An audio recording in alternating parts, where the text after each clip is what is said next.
Praise the lord. దేవునికి మహిమ కలుగును గాక. దేవుని బిడ్డలందరికీ యేసుక్రీస్తు ప్రభువారి శ్రేష్టమైన నామంలో శుభములు, వందనాలు తెలియజేస్తూ ఉన్నాం.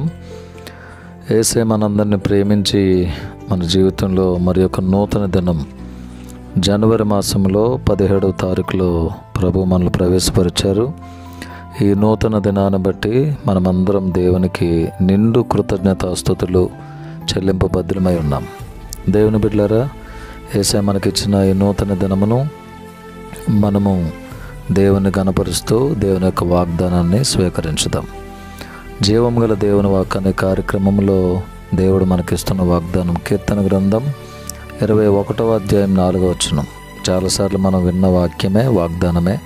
ఆయన ఎందుకో యేసే ఈరోజు మరలా ఈ వాగ్దానాన్ని మనకిస్తున్నారు. ఆయుష్ నిమ్మని అతడు నిన్ను వరమడుగగా నీవు దానిని అతనికి అనుగ్రహించి ఉన్నావు. 21వ కీర్తన 4వ వచనం ప్రకారం ఆయుష్ నిమ్మని అతడు నిన్ను వరమడుగగా నీవు దానిని అతనికి అనుగ్రహించి ఉన్నావు. ఈ లోకంలో దేవుడు మాత్రమే మనకి ఆయుష్నిచ్చేది, ఇంకెవరు కూడా ఆయుష్నివ్వలేరు. ఈ భూమి మీద మనుషులుగా మనకి 15 ఎకరాలు స్థలం ఇవ్వచ్చు, లేకుంటే మనకు ఏదైనా బంగారం కానీ, వెండి కానీ, వస్తువులు కానీ, డైమండ్స్ కానీ ఇవ్వగలరు. మనం బ్రతికే ఆయుష్ ఎవ్వరు ఇవ్వలేరు. దేవుడు ఒక్కరే ఆయుష్ను ఇవ్వగలిగిన వారు. ఆయనే సర్వశక్తిమంతుడైన దేవుడు. మనం ఆరాధించే మన దేవుడు గొప్ప దేవుడు, ఆశ్చర్యకరుడు. హిజ్కియాకు దేవుడు ఆయుష్నిచ్చారు, 15 సంవత్సరాలు నువ్వు బ్రతుకుతున్నావని. కాబట్టి ఆయన అంటున్నారు, ఆయుష్ నిమ్మని అతడు నిన్ను వరమడుగగా నీవు దానిని అతనికి అనుగ్రహించి ఉన్నావు. సర్వశక్తిమంతుడైన దేవుడు ప్రజలందరికీ ఆయుష్ ఇచ్చేవాడు ఆయనే. ఆయన సన్నిధిలో మనం ప్రార్థించుదాము, ఆయుష్ కొరకు అడుగుదాము. తల్లి అయినా తండ్రి అయినా, తల్లి కొరకు కానీ తండ్రి కొరకు కానీ మరి మనం ఆయుష్ను అడిగినప్పుడు దేవుడు తప్పకుండా మన ప్రార్థన ఆయన విని ఆయుష్ని ఇవ్వడానికి ఆయన సిద్ధపడుతున్న దేవుడు. కనుక దేవుని అడుగుదాము. ఎవరైనా బలహీనంగా ఉంటే ఆ బలహీనుల కొరకు మనం అడుగుదాం. ఆయుష్ని మన దేవుని కోరుకుందాం. దేవుడు తప్పకుండా ఆయుష్ను మనకిస్తారు. దేవుడి వాగ్దానం మనందరి జీవితంలో స్థిరపరచునుగాక. ఆమేన్.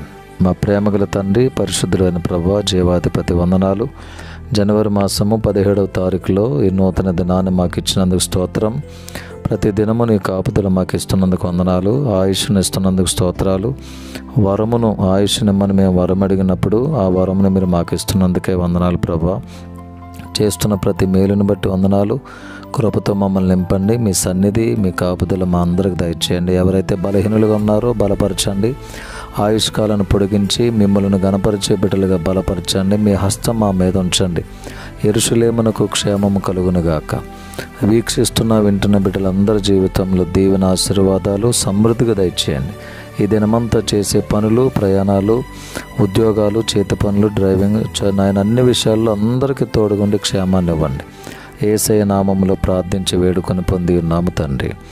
ఆమేన్. తండ్రి, కుమారుడు, పరిశుద్ధాత్మ త్రియేక దేవుని దీవెనలు సదాకాలం మనందరికీ తోడై ఉండునుగాక. Amen. May God bless you all.